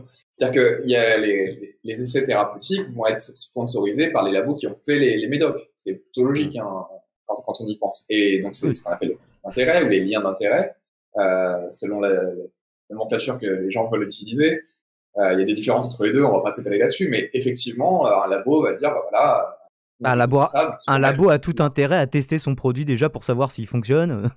Exactement. Tout simplement. Il sera pas mis sur le marché s'il fonctionne pas. C'est l'idée. Alors après, le problème, c'est que quand il y a que l'étude du laboratoire, effectivement. Exactement. Alors, s'il y a que l'étude du laboratoire, si les conflits d'intérêts sont pas donnés dans l'article qui publie les résultats, si tout ça, ça commence à faire beaucoup. Si on se retrouve plutôt sur une étude qui semble dire ça, mais une étude large échelle, avec un protocole transparent, etc., où on sait tout ce qui a été fait, les données sont disponibles pour quelqu'un d'extérieur à regarder, etc. Donc la FDA aux États-Unis fait ça, hein, ils regardent vraiment les données, ils ont accès à un compte rendu complet de centaines de pages pour regarder tout ce qui a été fait, comment ça a été fait, comment les données ont été traitées. Ok, très bien, on approuve le médicament ou on l'approuve pas. C'est plus qu'un article scientifique, ce qui leur est soumis, c'est un paquet de données, un document comme ça, horrible. Donc, bon, effectivement, les conflits d'intérêts, c'est quelque chose, ça existe. En général, ils sont déclarés. En tout cas, on peut espérer qu'ils soient déclarés. Hein. Évidemment, il y a des fraudeurs partout, forcément aussi dans la recherche. Mais le fait qu'un médecin, j'ai pu voir des arguments sur les réseaux sociaux, hein, sur plein de médecins, Nathan ou Karine Lacombe ou d'autres, le fait qu'ils aient été payés pour aller en conférence par un labo ou autre, ça invalide forcément tout ce qu'ils disent pour certaines personnes. C'est pas un argument crédible du tout. C'est-à-dire que se déplacer en conférence, ça coûte énormément d'argent. Heureusement qu'ils ne sont pas à payer ça de leur poche. Enfin, ça serait aberrant qu'ils doivent payer ça de leur poche. Ils font ça pour leur boulot, pour communiquer sur des résultats scientifiques, pour échanger avec d'autres scientifiques, etc. Il faudrait qu'en plus ils le payent eux-mêmes. Enfin, non, c'est aberrant. Et le fait que les entreprises privées financent la recherche, ça semble poser des problèmes en médecine, mais ça ne pose par exemple aucun problème en informatique. Hein. Tout ce qui est machine learning, deep learning, etc., c'est Google, Microsoft et autres hein, qui ont payé pour ça. Hein. Après, de chez eux. On pourrait prévoir des cas où le défraiement, bien sûr, est la règle, mais que être payé par un laboratoire pour lequel tu ne travailles pas directement, ça peut effectivement être un peu problématique. C'est pour ça que du coup, le site français, enfin le gouvernement français a mis Transparence Santé, .gouv.fr, quelque chose, enfin, un truc encore intapable dans une barre de recherche si tu connais pas. Où vous pouvez vérifier les liens d'intérêt de tous les chercheurs. On peut voir pour chaque médecin en particulier s'ils ont été sponsorisés à un moment ou à un autre pour telle ou telle conférence ou workshop ou autre. Et c'est l'objectif. C'est-à-dire que si on est transparent, on va réussir à éliminer une majorité de fraudes. Et dans le cas où on aura des doutes, on aura de quoi substantier ces doutes et dire ah oui, attention, cette personne-là a quand même été payée. Bon, ben voilà, si l'étude elle est carrée, qu'elle a été payée ou non, on s'en fout. Réellement, c'est-à-dire que si elle est souvent pris comme le laboratoire très méchant qui veut instaurer le nouvel ordre mondial, s'ils ont payé des médecins qui ont fait des études plus tard sur HCQ et Remdesivir et autres, tant que l'étude, le protocole est correct et que les résultats tiennent, on s'en moque, ça ne change rien. Ce qui compte, c'est le papier, c'est pas les gens qui sont dessus. C'est le protocole expérimental, c'est l'essai, comment il a été conduit. Est-ce qu'il y a une reproductibilité des résultats par d'autres équipes? Exactement. C'est surtout ça qui... Exactement. C'est les mêmes arguments du type, quand on a publié la lettre, j'ai reçu 50 millions de messages pour me dire que de toute façon, mon H-index c'était 8, UN 10, c'était... C'est pour ça que je t'ai posé la question. Exactement. Donc bon, c'est le même genre d'argument, c'est-à-dire que ok, je suis pas une sommité dans mon domaine, donc j'ai juste le droit de fermer ma gueule. Et puis pour les gens qui ont eux eu la chance ou la malchance du coup de pouvoir aller en conférence parce qu'un labo leur avait payé le trajet ou le ticket pour y aller, eux du coup ils ont plus le droit de faire de recherche parce qu'une fois on leur a donné quelque chose. Enfin, c'est des gros raccourcis en fait. Qui des fois peuvent inciter à la méfiance. Oui, effectivement, des liens d'intérêt, des conflits d'intérêt, faut que ça éveille un peu un supplément de méfiance par rapport à un ensemble de données, mais ça ne les invalide pas. Donc essayons de rester dans la nuance et non pas dans la binarité la plus totale en la matière. Exactement. Du coup, c'est pour ça que je parlais du HRX, c'est vraiment exactement la même chose en fait. C'est-à-dire que c'est une mesure utile. Le fait de savoir que quelqu'un a été payé par un labo pour X ou Y raison, c'est utile. Ça va servir, la transparence, elle est là pour ça, mais c'est pas utilisé de façon dichotomique comme ça. On dit pas, attention, hop, telle personne a été payée, on veut plus jamais savoir ce qu'elle a fait. Ou telle personne a un HDX de moins de 10, hop, on veut plus jamais entendre parler de ses recherches. Non, c'est pas comme ça que ça marche. C'est des indications qu'il faut utiliser à bon escient. Et à Sofiane qui nous dit ouais mais les journalistes ne sont plus que la courroie de transmission des desiderata de leurs milliardaires de propriétaires. Bah, par exemple c'est pas notre cas ce soir. Quand bien même ils appartiennent à des rédactions qui ont été financées par tel ou tel, un journaliste ça reste un individu avec des valeurs, avec un code d'honneur, avec une déontologie. Alors certains vont s'auto-censurer dans certains cas. Encore une fois c'est pareil, est-ce que parce que le monde est possédé par X, Y ou Z, toutes les informations du monde sont fausses. Et moi, en l'occurrence, je ne suis possédé par personne et tous les avis peuvent s'exprimer, comme vous l'avez souvent entendu. Je ne me souviens plus si j'avais précisé que ton papier, même si ça va sans dire, ne présente aucun conflit d'intérêt. Je l'ai montré tout à l'heure. Ta lettre de critique, justement, de l'article de Ioannidis. Je suis toujours pas payé par Big Pharma. Pour le coup, pourtant, je pense que j'ai fait du boulot pour défendre la recherche. Ils auraient pu m'envoyer un chèque, mais j'ai rien eu. Alors... toujours pas payé. Hashtag déception. Complètement. Ouais. Sur Ioannidis, il n'est pas connu pour bâcler ses publications, pour utiliser des méthodologies douteuses. Il aurait plutôt, à l'inverse, tendance à déplorer les faiblesses méthodologiques dont souffrent la plupart des études. Il pourfend souvent les études rétrospectives sans randomisation avec des échantillons trop faibles. Comment t'expliques sa façon de conduire son dernier article sans vouloir faire de psychologie de comptoir non plus? J'en sais trop rien, je sais pas.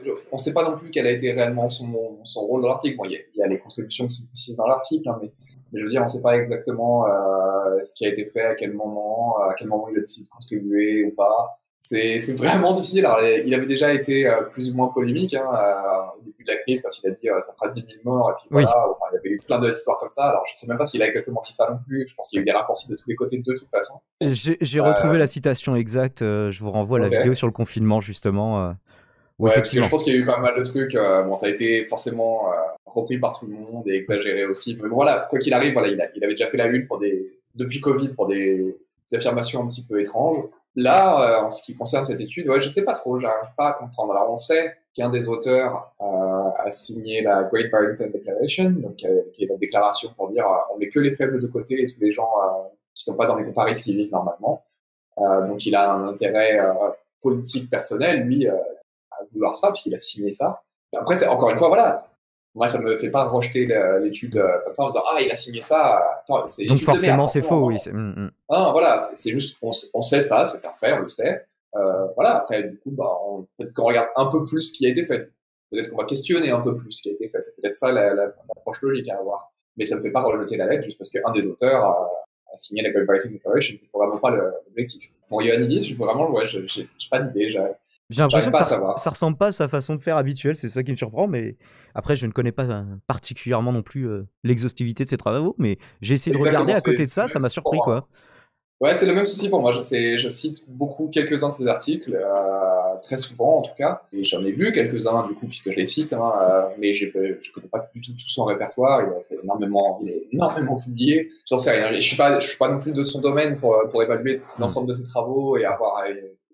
Enfin, ça me prendrait une vie de revenir sur chacun de ces articles. Mais d'ordinaire, t'aimes plutôt bien ces publications, c'est vraiment juste sur celle-là que tu as tiqué du coup, quoi. Ouais, celle-ci, ce qui m'a fait tiquer, c'est surtout l'utilisation qu'on a été faite, en fait. Elle a été partagée sur les réseaux sociaux. En fait, l'histoire de la lettre, elle est un peu bête, c'est-à-dire que j'ai vu ça partagé sur les réseaux sociaux beaucoup en France, 10 jours après que la lettre ait été publiée, en fait, à peu près. Du coup, j'ai proposé un thread sur Twitter pour dire voilà, j'ai lu l'étude, il y a pas mal de petits biais méthodologiques qui font que les conclusions sont un peu trop fortes. Je fais un petit thread pour expliquer tout. Je balance ça et puis on me dit en réponse il y a déjà quelqu'un qui l'a fait en anglais, c'est Gideon qui avait fait ça. On regarde ce qu'il a mis et voyez si vous êtes d'accord et vous devriez le poster sur PodPeer. On regarde, je rentre en contact avec lui, je dis écoute, on a des points en commun, on devrait peut-être juste rédiger en commun et poster ça sur PodPeer.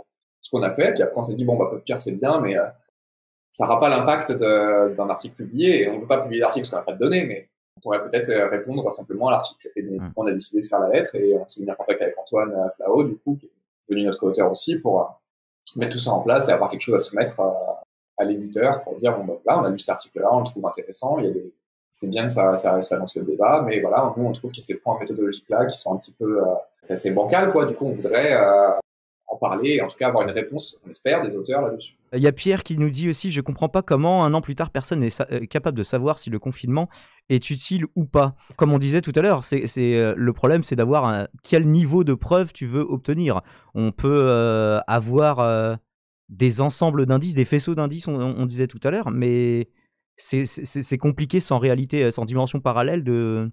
Ou alors il aurait fallu faire des protocoles expérimentaux, mais personne n'a fait ça. Personne s'est dit dans son pays, Exactement. bah tiens, telle région on va confiner, telle région on va pas confiner. Ils ont à peu près la même densité de population, comparons. Mais ça aurait été cruel, peut-être. C'est super complexe, c'est super cruel de faire ça parce que bah tu. Et il y a un principe en médecine, hein, si je sais pas si ça s'appelle l'équipoise, mais du coup tu n'as pas le droit de faire un essai médical en sachant que tu vas mettre en danger une partie du groupe que tu testes. Donc en fait, c'est pour ça que le danger maximal, ça va être en général le placebo qui va rien faire, et les nouveaux médicaments, on va quand même s'assurer avant qu'il va pas tuer tout le monde. Ouais. Donc t'as ce principe-là qui est un principe éthique, hein, heureusement, chaque étude qui est ça n'aurait pas été très éthique, effectivement. Exactement, elle doit être reviewée par ce qu'on appelle le ethical board, et du coup eux ils vont dire bon ok vous pouvez faire, conscient que c'est correct. Et là effectivement pour le confinement en fait c'est un problème multifactoriel, il y a plein de variables qui vont rentrer en compte. La densité de population, tu le dis, c'est un des facteurs. Il y a aussi l'utilisation des transports en commun et leur densité, avec le nombre de passagers des transports en commun, qui va rentrer en compte du coup aussi si on est dans les transports en commun. Mais il va y avoir aussi les habitudes des gens. Est-ce que les gens en général, simplement la place, quoi. Si tu vas dans un pub, tout petit pub quelque part, et que la majorité des pubs sont assez petits dans cette ville-là, du coup tu vas te trouver toujours un peu serré quand tu sors, etc. Donc forcément tu vas être plus en contact avec les gens, l'aération des lieux publics. Énormément de facteurs. Oui. Et j'ai aucun modèle statistique pour prendre tout ça en compte. Il faudra prendre les données de tous les pays, pour chaque restaurant, c'est super compliqué. Chaque bus, comment les bus sont aérés, est-ce que les filtres sont comme ça, est-ce que les bus sont beaucoup fréquentés, est-ce que les métros sont beaucoup fréquentés. C'est plus précis que des données sous-nationales, oui. Ah ouais, c'est quasi impossible à avoir. Enfin, aucun modèle pourra jamais être parfait, ça sera jamais le but. Les modèles, ils ont tous des limitations. Le coup, c'est de juste être honnête par rapport à ces limitations-là, comprendre ces limitations et peut-être laisser la place à d'autres après qui vont dire ok, les auteurs du papier d'avant, ils ont pris ça en compte dans leur modèle. Nous, on va faire un modèle qui est plus précis sur ça, mais moins précis sur le reste, et on va voir ce qu'on trouve. Et à la fin, normalement en science, tu as une méta-analyse, et puis la méta-analyse, elle va conclure en disant vous trouvez beaucoup de preuves en prenant en compte toutes les limitations que ça marche ou que ça marche pas. Et c'est un problème bien trop complexe parce que l'humain est dans la boucle, et du coup, les humains c'est pas des machines, hein. Enfin, c'est un débat philosophique, hein, le libre arbitre, mais en tout cas, on est très dur à modéliser. Le jour où on a un modèle exact d'un être humain, ça veut dire qu'on peut tout prédire. On peut prédire la bourse, on peut tout prédire. Pour l'instant, la bourse, ça reste plus ou moins un jeu de chance. C'est la preuve qu'on peut pas prédire le comportement humain. Ouais. Et il y en a beaucoup d'autres. Justement, parlant du confinement, puisque ça va être le cas à Nice et même plus largement dans les Alpes-Maritimes, est-ce qu'un troisième confinement te paraît souhaitable à l'échelle nationale, en France du moins? Encore une fois, question complexe. Ça dépend pourquoi et ce qu'on prend en compte comme mesure. Le fait est qu'on a beaucoup de décès par jour, mais c'est plus ou moins, c'était en tout cas pendant un moment plus ou moins stable. Les cas recommencent à monter là. On a vu que effectivement ensuite c'est assez critique. Est-ce qu'il faut confiner ou pas? C'est pour ça que je suis que chercheur et pas politique, parce que j'ai pas envie d'avoir à prendre ces décisions. Ce que la métrique prise par les politiques, c'est le taux de saturation des services de réanimation. Exactement, c'est ce qui leur fait peur. Je pense que c'est pour ça, c'est ce qui avait lancé le confinement, hein, l'idée de flatten the curve. Voilà, on peut pas que d'un coup tous les hôpitaux prennent tous les malades et qu'ils soient obligés de faire du tri assez horrible, comme ça a été le cas. Comme ça a été le cas. Un peu en France aussi, mais c'est vrai plus largement en Italie. Ouais. Du coup, si là encore une fois on s'approche d'un taux de saturation, effectivement, il faut faire quelque chose d'assez fort pour casser ce rythme-là. Si le confinement marchait par le passé là-dessus, on le sait. Je pense qu'il faudrait plutôt le faire. Alors après, est-ce que c'est souhaitable, combien de temps, etc. Ça, c'est un autre débat. Et pour le coup, j'ai ni l'expertise, ni l'envie de décider pour ça. Quoi. Mais en tout cas, ça doit être un débat et c'est pas que les politiques qui auront la réponse. Effectivement, c'est un mélange de chercheurs et de politiques. C'est-à-dire que c'est les politiques qui prennent la décision à la fin, mais c'est les chercheurs qui doivent débattre de comment, pourquoi, via des modèles, etc. Donc là, si les hôpitaux saturent, il faut mettre quelque chose en place. Il y avait eu un thread sur Twitter en mars dernier d'un médecin italien qui expliquait comment tout se passait pour lui au nord de l'Italie. Et c'était terrible à voir. Enfin, c'est plutôt ça qui m'a éveillé par rapport à Covid, que toutes les informations qui pouvaient être partagées, ce serait horrible de ce médecin qui disait voilà, on en est à pas décider entre vieux et jeunes, on est à décider entre jeunes et plus jeunes. C'était assez horrible à lire et voilà. Donc, on veut pas en arriver là à nouveau. Si le confinement, et ça l'a permis par le passé, permet de ne pas en arriver là, il faudra certainement se lancer dedans. Ouais. Eh ben, ce sera le rôle des... Les décideurs, Cette vanne est décideur. Exactement. On nous parlait tout à l'heure des certitudes que tu as pu établir. J'imagine que tu en as assez peu en tant que scientifique en la matière. Par contre, est-ce que parmi les études que tu as lues sur ce sujet, sur les mesures et leur efficacité, quelles mesures semblent, d'après la littérature existante, les plus efficaces pour endiguer la pandémie et dans quel ordre de priorité? Le port du masque, la distanciation sociale, fermeture des écoles, restaurants, bars, boîtes de nuit, les autres commerces et administrations non essentielles, le confinement régional, national et le fameux couvre-feu. Qu'en est-il de l'efficacité aussi de ce couvre-feu? Est-ce qu'on a déjà des données là-dessus? Alors, sur le couvre-feu, je sais pas du tout si on a des données. C'est un truc intéressant. Je me suis pas encore vraiment à ça parce que bon, encore une fois, c'est pas c'est pas mon boulot au départ. Hein. Je l'ai fait par intérêt, au départ par curiosité, on va dire, puis ensuite pour essayer d'éviter que les fake news se répandent sur les réseaux sociaux. Mais ouais, j'ai pas regardé. Je pourrais regarder. Je pense que c'est quelque chose d'intéressant. Je suis pas convaincu personnellement par le confinement parce que les gens l'ont dit. Par le confinement ou par le couvre-feu? Par le couvre-feu, pardon. D'accord. Très bon point, oui. Je suis pas spécialement convaincu parce que si les gens doivent rentrer plus tôt chez eux, en tout cas le couvre-feu à 18h, ça semble pas tout à fait logique, considérant les heures d'emploi, etc. Ça place les gens dans les transports. Je suis pas sûr que ce soit une bonne idée, mais bon. Pour le coup, j'ai pas de données, je veux pas me risquer à dire quelque chose qui, j'ai l'impression que c'est pas une bonne idée. Après, voilà. On pourra pas en dire plus que ça. Pour les autres mesures, il y a pas mal de choses à prendre en compte. Je pense qu'il y a l'impact de cette mesure hors Covid, donc ça va être sur la santé mentale, sur l'économie, etc. Sur la santé tout court aussi, potentiellement, parce qu'un couvre-feu, enfin, un confinement, ça peut vouloir dire aussi que tu fais plus de sport, en tout cas plus de sport en extérieur. Ça peut être aussi la santé physique. Donc, il va y avoir l'impact sur la santé, il va y avoir l'impact sur l'économie, il va y avoir à quel point on avait le droit à une heure de sport aussi pendant le confinement, donc c'est pas tout à fait incompatible, ceci dit. Voilà, ça peut. Après, ça dépend à quel point le confinement est strict aussi. Voilà, on en a parlé tout à l'heure. Hein, est-ce que c'est un ordre strict de rester à la maison quoi qu'il arrive? Il y a plein de modalités, oui. Voilà, il y a plusieurs implémentations possibles. Du coup, voilà, il y a plusieurs choses à prendre en compte. Bon, le port du masque, il est sans danger. On le sait, on a vu passer des fake news dessus. C'est n'importe quoi, mais le port du masque est sans danger. Il est pas contraignant. J'ai des lunettes, c'est chiant quand t'as des lunettes un petit peu. Si tu bues pas bien, mais si tu fais bien au niveau du nez, t'auras pas de buée. Donc, c'est tout à fait gérable. Et je parle de pas de buée quand il fait moins 15 dehors. Je veux dire, c'est différent de la France. Et il a fait moins 15 très longtemps, donc c'était assez chiant. Et ici, le masque n'était pas obligatoire. Hein, je peux quand même porter tout le temps. Donc le masque, c'est pas contraignant. Et on n'est pas dans une maladie qui va être transmise par le contact. Majoritairement, comme ça a pu être dit, et des études récentes qui sont sorties dessus. On est principalement sur des problèmes de proximité avec les gens, et du coup, ça va être transmis via l'air ambiant. Et en fait, ça a été prouvé par plein de cas par le passé. Donc l'année dernière, notamment le CDC avait pas mal publié dessus, mais là, il y a des études récentes qui ont été postées sur le sujet, et on voit très clairement que c'est le problème. Donc le masque, ça réduit la transmission, c'est facile, c'est pas contraignant, on prend. On sait que ça marche, plus ou moins, mais ça a un impact en tout cas, on prend. Je pense que ça, c'est un truc qu'on peut écarter directement, enfin en tout cas, à mon avis. Alors, encore une fois, je mets un peu mon avis dedans, parce que tu me demandes mon avis aussi. Hein. Oui.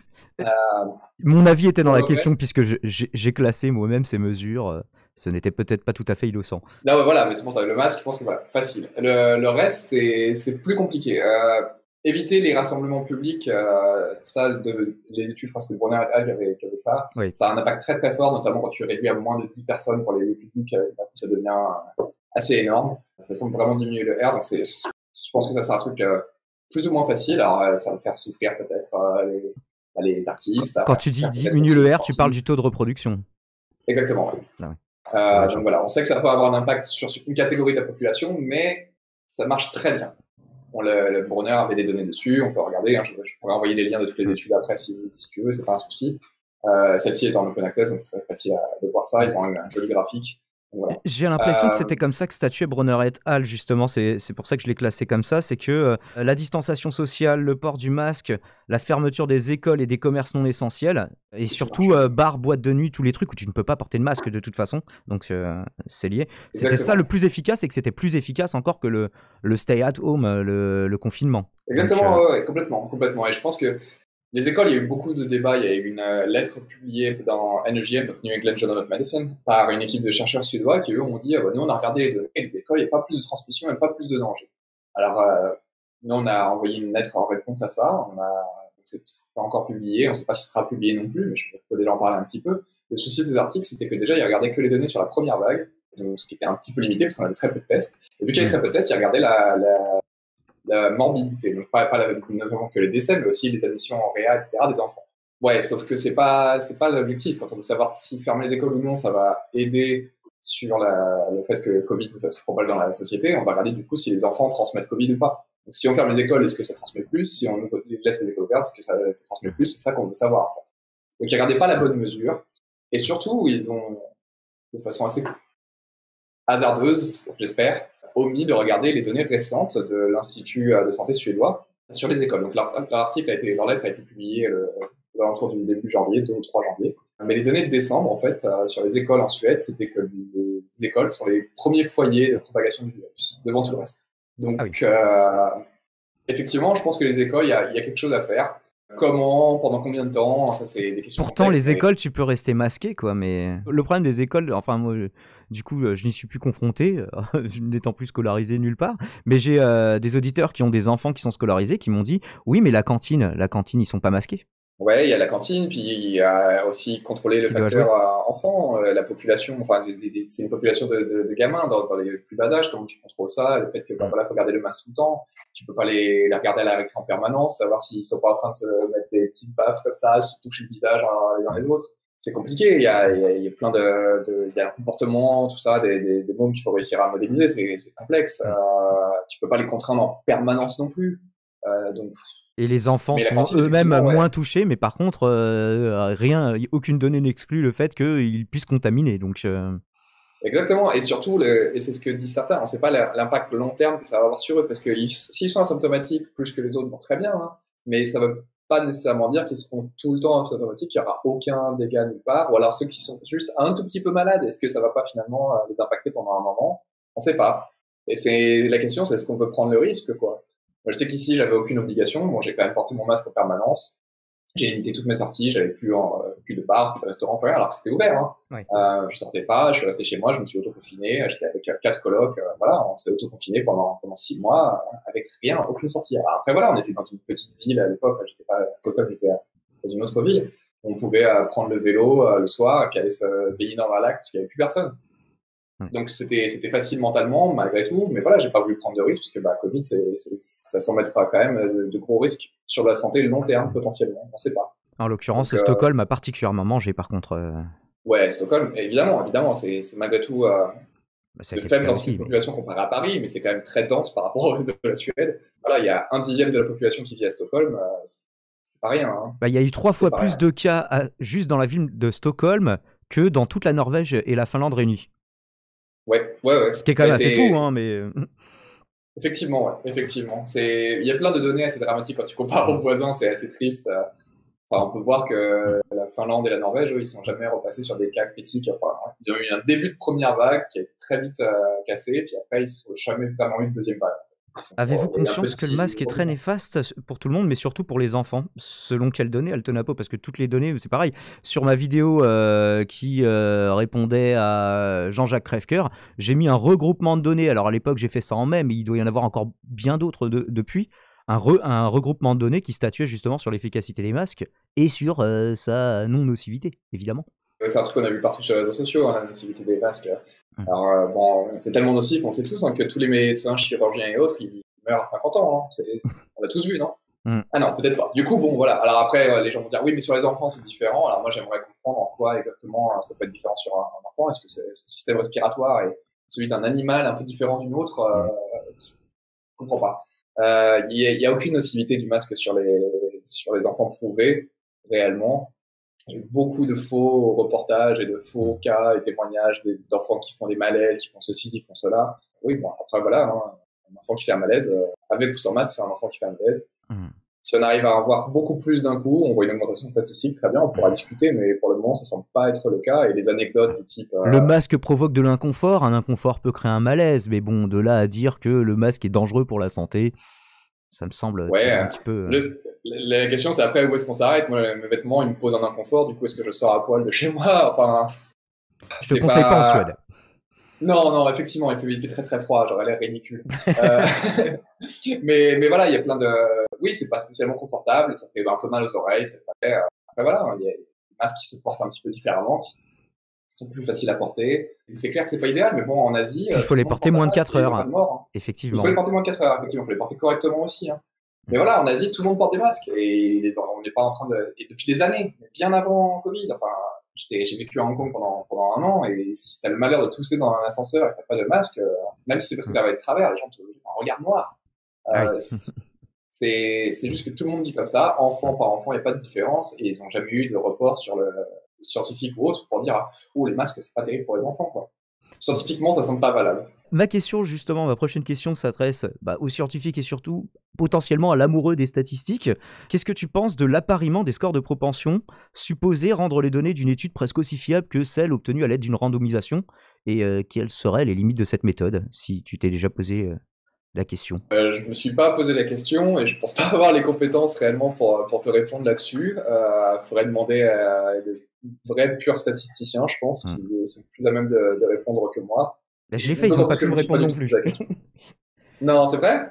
Ouais, j'ai un ami Bon, mais si tu veux, je te statisticien passe qui le n'a pas pu contact me de quelqu'un répondre. qui pourra regarder. Comme c'est quelque chose que je vois Mais souvent revenir pour dire non mais si, même des études rétrospectives, si on a un certain nombre de données, on peut réussir à avoir des résultats aussi fiables qu'avec une randomisation, et je trouve ça un petit peu fou, mais et j'ai essayé de me renseigner sur le sujet, je n'arrive pas à avoir de certitude qui se dégage, quoi. bah, j'ai vraiment pas la réponse statistique, hein. On va partir plutôt d'une approche de pensée par rapport à ça, vraiment une expérience de pensée. C'est-à-dire que si on a rien d'autre, très bien. Le truc, c'est que c'est rarement le cas qu'on ait rien d'autre. Notamment, bon, ça a été beaucoup des débats autour de l'hydroxychloroquine, hein. Oui. On pouvait, et on a fait des RCT, donc je vois pas pourquoi on se pose la question. On sait que c'est, en tout cas pour le moment, on n'a pas de preuve que c'est aussi fiable qu'autre chose. Donc on sait que c'est le niveau de preuve le plus élevé, on s'y tient, hormis la méta-analyse, bien sûr.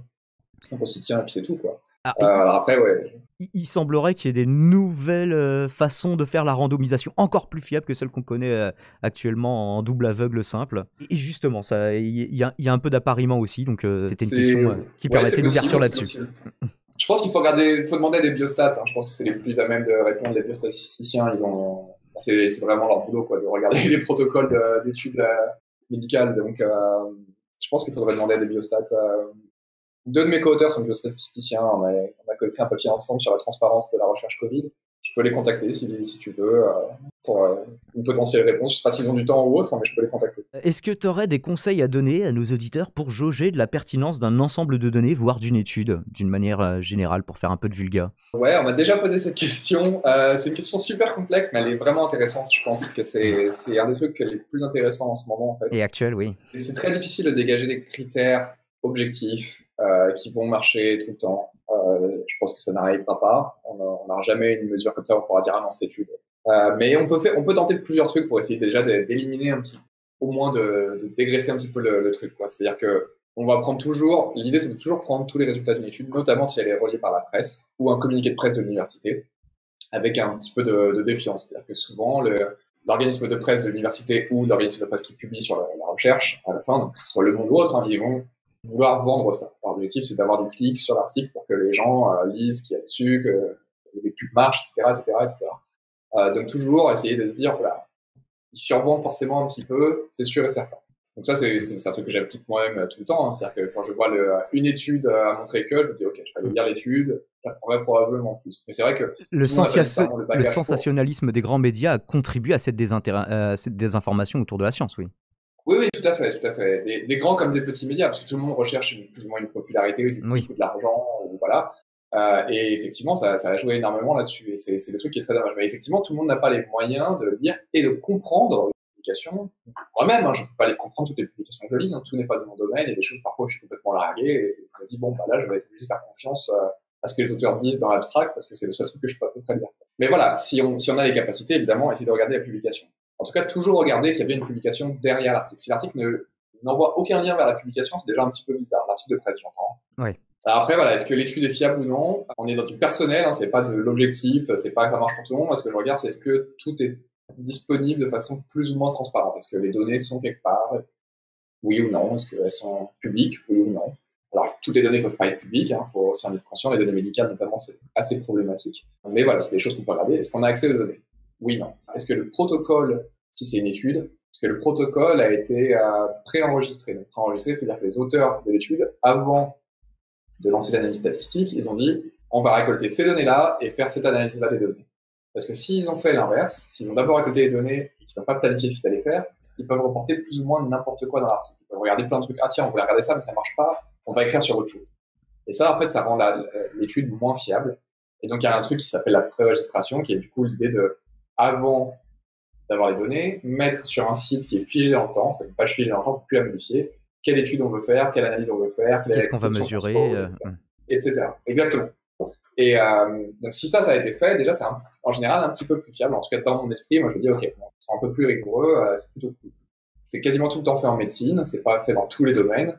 Donc, c'est quelque chose qu'on peut regarder et se dire, OK, ils ont fait ça, oui ou non. C'est souvent disponible à tous pour regarder. Hein. Tu peux cliquer, en général, il y a le lien, voilà, Clinical Trial Registration Number, des trucs comme ça. Et si tu cliques, tu trouves qu'ils ont bien préenregistré tout ça. Pour le reste, c'est compliqué. Je me suis intéressé récemment au langage qu'utilisent les chercheurs de mon domaine uniquement pour vendre, non, tu vois, je me suis un peu trompé, finalement, ça reste juste révélateur, pour décrire leurs résultats et savoir s'ils survendaient ou non. Le problème, c'est qu'il n'y a pas t'as plein de mots, par exemple. Si tu dis les résultats montrent que, c'est plus fort que il semblerait que les résultats indiquent, blablabla. C'est quand même vachement moins fort comme affirmation. C'est pour ça que tu critiquais le vocabulaire tout à l'heure qui était utilisé Exactement. Dans le papier, ouais. Exactement, ouais. Donc déjà, si tu vois du truc, alors le fameux corrélation versus causalité, etc., si tu vois des trucs comme ça, bon déjà, voilà, c'est un red flag. Si tu vois juste une corrélation et que la personne te dit que c'est un lien de causalité, là tu dis OK, au revoir. Mais au-delà de ça, voilà, est-ce que le langage utilisé, il est adapté au niveau de preuve fourni par l'article? Oui, parce que si quelqu'un observe une corrélation plutôt forte et dit on observe une corrélation qui pourrait suggérer que, mais il faudrait le vérifier de telle et telle façon, là, il n'y a pas de problème avec ce genre de publication, par exemple. C'est correct. Mais par contre, voilà, je crois que c'était Le Monde qui avait fait un site comme ça où tu pouvais, corrélation versus causalité, il te mettait des trucs improbables, du genre le prix du beurre et, je sais pas moi, le marché du bitcoin, et tu voyais des espèces de corrélations bizarres. Et en fait, il n'y avait pas de causalité, quoi. Le prix du beurre, il n'influence pas du tout le bitcoin, on s'en fout. Ils ont fait des trucs comme ça, les ventes de CD de Claude François et le prix d'une botte de foin. Enfin, ils ont fait plein de trucs comme ça un peu stupides. Mais voilà, tu peux te dire dans certains cas, bah, OK, il faudrait s'intéresser à ça pour savoir s'il y a un lien de causalité, mais tu ne peux pas conclure un lien de causalité si c'est juste une corrélation. Mais au-delà de ça, est-ce que le langage adapté, il est plus ou moins... Est-ce qu'il est utilisé en fonction des preuves fournies par article? Et ça, c'est vraiment un truc important, mais le problème pour ça, c'est qu'on n'a vraiment aucune baseline pour juger. On peut pas se dire, voilà, ça c'est le langage qu'il aurait fallu utiliser. Non, t'as pas ça. C'est une appréciation très subjective. Et ça rend ça très très compliqué en fait, parce que tu peux dire, toi, personnellement, je trouve que les auteurs, là, les auteurs de l'étude, ils ont un peu survendu leurs résultats, ou sous-vendu leurs résultats, peu importe. Mais c'est ton appréciation à toi, c'est ta lecture à toi de ce que eux ils ont écrit. Parce que quand eux ils l'ont écrit, ils ont trouvé que c'était parfait, ou peut-être qu'ils l'ont un petit peu survendu en se disant, bon, le papier sera plus facilement accessible dans ce bon journal. Peut-être qu'ils l'ont un peu sous-vendu parce qu'ils se sont dit, bon, bah, ce résultat-là, il nous arrange pas trop. Enfin, il y a plein de trucs possibles, quoi. C'est pareil, tu peux peut-être vouloir survendre un petit peu tes résultats pour augmenter ton nombre de citations. Oui, exactement. Pour augmenter ton nombre de citations, j'ai déjà reçu, quand j'ai écrit mes articles, j'ai écrit là-dessus, c'est un de mes sujets de recherche, mais je ne veux pas faire d'interprétation de mes résultats qui est binaire. Je ne veux pas dire ça marche, parce que ça ne marche pas. Donc, je raisonne en termes de force de preuve.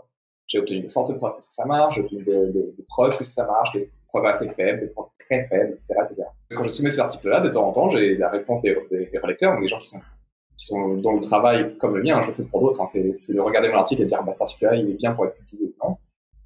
Des gens qui me disent, bah voilà, nous on attend des interprétations plus fortes des résultats que ce que vous avez mis dans l'article, qui est un peu trop nuancé. C'est toujours une histoire d'appréciation. Moi, j'essaie d'éviter le binaire complètement, mais comment avoir un bon niveau de nuance, c'est très compliqué. Il n'y a pas de baseline. Les chercheurs en linguistique s'intéressent beaucoup à ça, mais eux non plus n'ont pas de réponse. C'est très subjectif à la fin. Loni, j'ai réussi à trouver plusieurs de tes interventions en vidéo, mais rarement en français. Où est-ce que les moins anglophones d'entre nous peuvent te suivre? Ouais, alors c'est vrai que principalement en conférence, tout ce qui est vidéo, ça va être en anglais. Hein. Est-ce que tu as une chaîne Twitter, YouTube, je crois? J'ai une chaîne YouTube, mais bon, c'est aussi principalement en anglais, c'est pour montrer mes travaux de visualisation et d'interaction avec les données. Donc si vous n'êtes pas passionné par les données, ça va pas trop vous plaire, mais j'ai fait des trucs cool en 3D de temps en temps, donc il y a des trucs assez cool, peut-être des gadgets et des machins sur lesquels j'ai pu bosser qui peuvent intéresser certains. S'il y a des gamers, ça peut potentiellement vous plaire. Je suis beaucoup sur Twitter, en français versus anglais, d'une façon à peu près équilibrée, hein, ça dépend du sujet, ça dépend de pas mal de choses. Donc Twitter, c'est, je pense, l'endroit principal pour me suivre. Sinon, Bon, il y a mon site web que je mets plus trop à jour parce que je n'ai pas trop eu le temps récemment, mais je pense que Twitter, c'est vraiment le principal. Et je crois que tu avais fait une conférence TED aussi, non? Ouais, sur un sujet très différent. D'ailleurs, je me suis fait tacler pas mal sur les réseaux sociaux par des gens qui avaient à moitié compris le sujet et qui pensaient que du coup, c'était un bon moyen de me rabaisser par rapport à Didier Raoult ou à Johan Nice.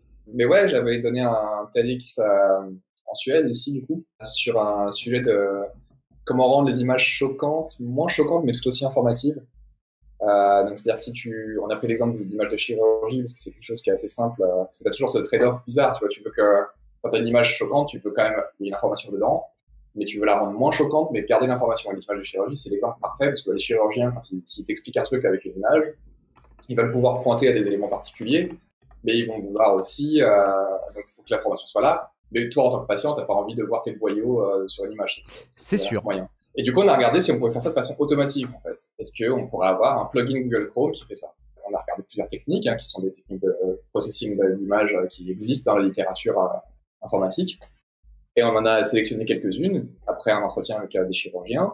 On a testé sur des gens, on leur a demandé de regarder des images, de trucs un peu horribles, sur une base d'images prédéfinie dans la recherche, sur les émotions, etc.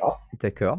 Et on a trouvé un ensemble de techniques qui semblent marcher plus ou moins bien. Et il y en a une qui marche très très bien, qui rend en effet un peu comique, un peu à la Deadpool dans les comics, pas dans le film, et qui semble plutôt bien marcher parce qu'elle rend les choses un petit peu plus abstraites.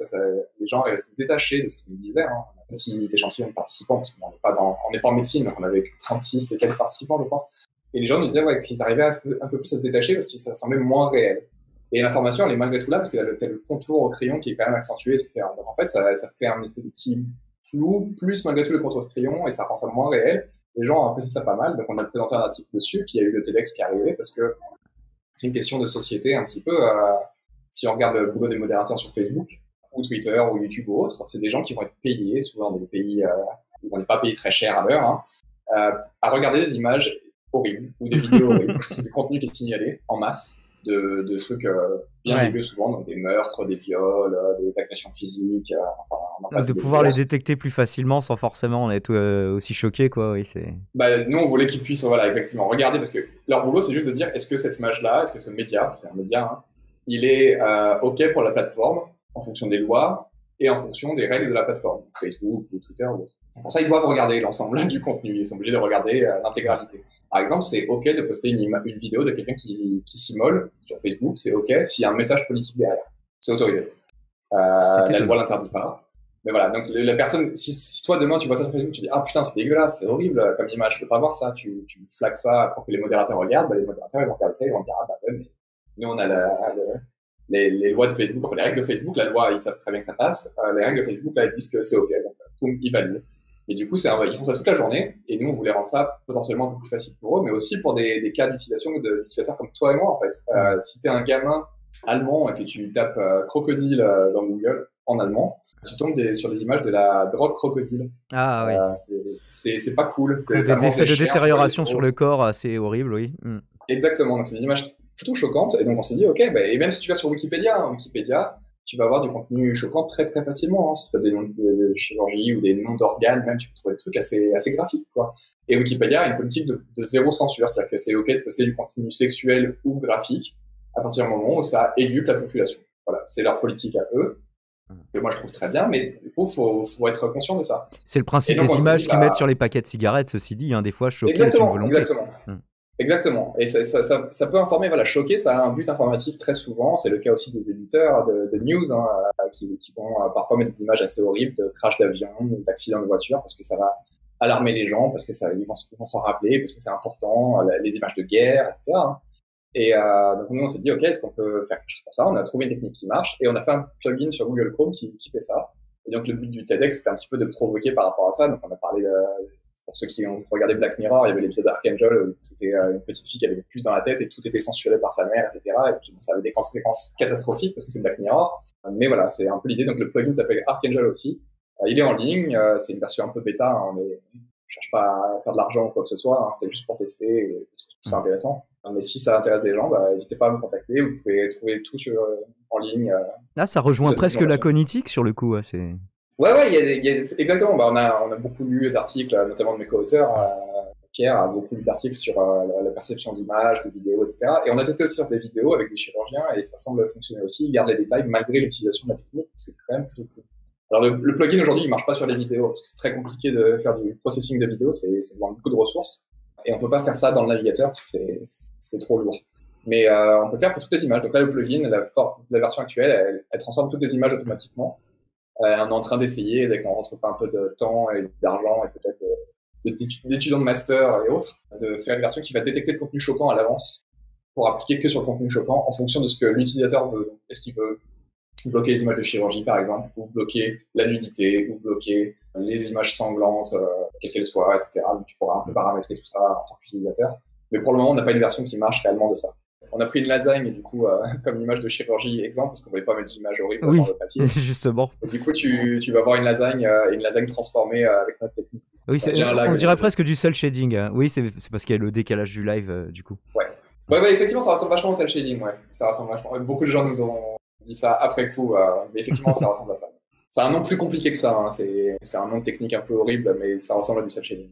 Mais est-ce qu'il y a un point qu'on n'a pas abordé ou insuffisamment, ou est-ce que tu aurais un mot de la fin que tu souhaiterais partager à notre modeste audience, Lonnie? Ça semble une question simple, c'est pas si simple que ça. Ça l'est jamais. Non, mais sur la lettre, je pense qu'on a à peu près fait le tour, enfin en tout cas des points les plus importants. Peut-être hormis le fait qu'ils n'ont pas, dans la lettre, un truc qu'on peut rajouter qui est un petit peu étrange, c'est qu'ils n'ont pas analysé, en tout cas pas discuté des résultats, de tous les résultats contraires à leurs résultats en général. Quand tu écris un article scientifique, tu reviens sur ce que les autres ont trouvé. Exactement. Tu dis, bon voilà, nous on a des limites dans ça, et puis d'autres avant nous ont trouvé ça. Quelles pourraient être les raisons qui expliquent le fait que ceux d'avant, ils avaient une différence par rapport à nous. Enfin voilà. T'essaies d'en parler un petit peu. Et ils ont pas mentionné les travaux de tout le monde avant, c'est un petit peu bizarre. Après, tu peux pas être toujours exhaustif, mais dans ce cas-là, il y avait une étude avec plein de pays qui n'étaient pas mentionnés, c'est quand même bizarre. Donc ça, c'est un truc qu'on peut rajouter dessus. Et un point facile à comprendre, on se dit juste, bah voilà, c'est quand même dommage de pas avoir à discuter des potentielles différences entre une étude avec énormément de pays et la leur. Voilà. Pour un mot de la fin, non, c'est un peu compliqué. Et juste avant ton mot de la fin, tu penses qu'ils corrigeront leur article, du coup, puisque c'est ce que avec tes co-auteurs, vous appelez de vos voeux?